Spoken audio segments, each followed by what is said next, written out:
अच्छा गुरुजी, अभी बात हो रही थी मन के विषय में।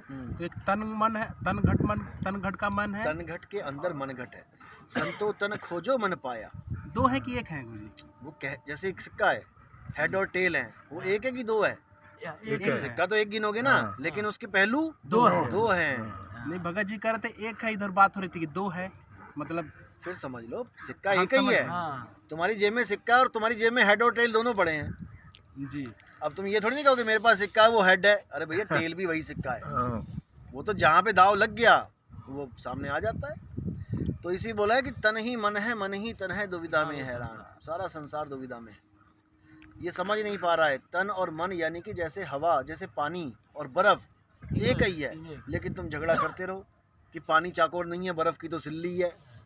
थोड़ी देर खड़े हो जाओ, पता लग जाएगा बर्फ क्या है। क्योंकि ये साकार ही निराकार में मिल जाता है जाके, और निराकार ही साकार प्रकट करके आ जाता है यहाँ पे। आप शिव महापुराण पढ़ो, उसमें साफ लिखा है कि शिव जी के दो स्वरूप हैं, एक साकार एक निराकार। साफ लिखा है उसमें। साकार में तो वो अपनी लीला करते हैं और निराकार में वो घट घट में व्याप्त हैं। बिल्कुल साफ लिखा है। घट घट में व्याप्त है यानी कण कण में व्याप्त है। आत्म घट में व्याप्त नहीं है, कण कण में निराकार में व्याप्त है।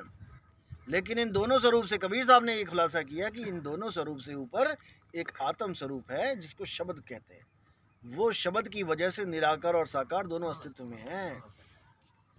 सरकार जो कड़कड़ में जो कहत ना, तो कड़कड़ में ये कणकणी तो है, ये हाथ आपको तो हाथ लग रहा है ना ये। अब इसको काट दो और इसको फेंक दो कहीं पे, ये कणकण में मिल जाएगा।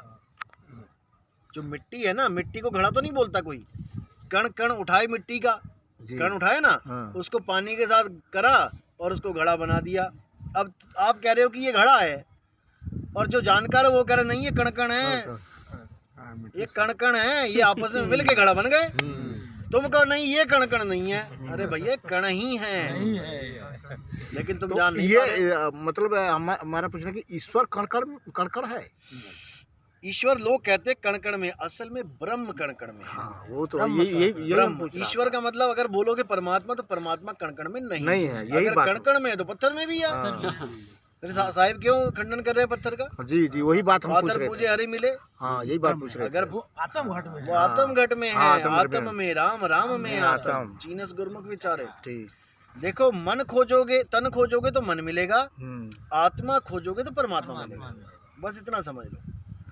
अगर मन को खोजना है तो तन को खोजना शुरू कर दो, मन मिलेगा। अंदर ही तो बैठा है मन, और कहाँ है? बिल्कुल मन का शुद्ध रूप अंदर ही है, लेकिन हाँ भटक रहा है माया के चक्कर में। माया माया सब कहे, माया चीना न कोई, जो मन से ना उतरे माया कहिए सोए। माया लोग औरत को मान के बैठ गए कि औरत ही माया है। अरे भैया माया ही, तुम्हारा शरीर भी माया ही है। जो चीज़ बदल रही है वो माया ही है। औरत तुम मान के बैठे हो क्योंकि तुमसे औरत नहीं छूट रही, औरत के लिए तुम माया हो क्योंकि औरत से आदमी नहीं छूट रहा। तुम भी माया ही हो। जिसके सर जो न उतरे वही उसके लिए माया। जिसको मोबाइल का चस्का लग गया गेम खेलने का उसके लिए माया, जिसको बैट बॉल का चस्का लग गया बैट बॉल माया उसके लिए। गुरुजी ये मतलब कर रहे हैं कि ये गुड़ से कैसे कब छूटा जाए, कमजोर कैसे होगा ये? आत्म ज्ञान। जब तक आप आत्म ज्ञान में नहीं आओगे, अपने निज रूप में नहीं आओगे, अपने के अलावा किसी को सत्य नहीं रखोगे मानो, तब तक ये परेशान करेगा। परेशान करेगा। तो इसे कम कैसे किया जाए? अरे भाई अब सूरज परेशान कर रहा है मुझे, सामने है बिल्कुल, कम कैसे करूँ इसको मैं? ये तो जलता ही रहेगा। मैं घूम जाऊंगा तो कम हो जाएगा। इसको पलटना कहते हैं। उलट समानी आप में प्रगटी ज्योत है, अनंत साहिब सेवक एक संग खेले सदा बसंत। परमात्मा मेरे पीछे है और ये काल भगवान मेरे सामने खड़ा है, मैं बीच में हूँ। मेरी जिधर को मुंह होगा वो मेरे साथ है। जब तक नीचे है, जब तक वो मनमुख है, और जैसे पलट गया ऊपर गुरु बैठा है, गुरुमुख हो गया।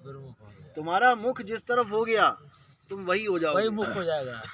समझ रहे हो? इधर कालमुख हो गया, उधर होंगे तो गुरुमुख हो गया, उधर मनमुख हो गया, इधर गुरुमुख हो गया। बस तुमने मुख पलटना है अपना। वो कह रहे हैं ना, पीछे खड़े हैं साहिब हमारे, वो कह रहे मैं तो देखूं तुझको, तू देखे कहीं और। अरे लानत है ऐसे चित्त पर, एक चित्त दो ठौर। ये सारी दुनिया में मन तो एक ही है ना सबका, लेकिन वो भी एक जगह नहीं टिका हुआ है, झगड़ा मचा हुआ है। परमात्मा निराकार है, परमात्मा साकार है, इसी में नहीं समझ में आ रहा लोगों को। तो साहिब कह रहे कोई सरगुण में रीझ रहा, कोई निर्गुण ठहराए, अटपट चाल कबीर की मुँह से कहीं न जाए। निर्गुण सरगुण द्वंद्व पसारा और दोनों पड़ गए काल की धारा। वो तो कह रहे हैं कि निर्गुण सरगुण दोनों ही काल की धारा है भैया, दोनों में से निकल आओ तुम। तो कह रहे हैं मैं तो देखूं तुझको, मैं तो तुझे देख रहा हूं कि तू कब पलटे और तू देखे कहीं और।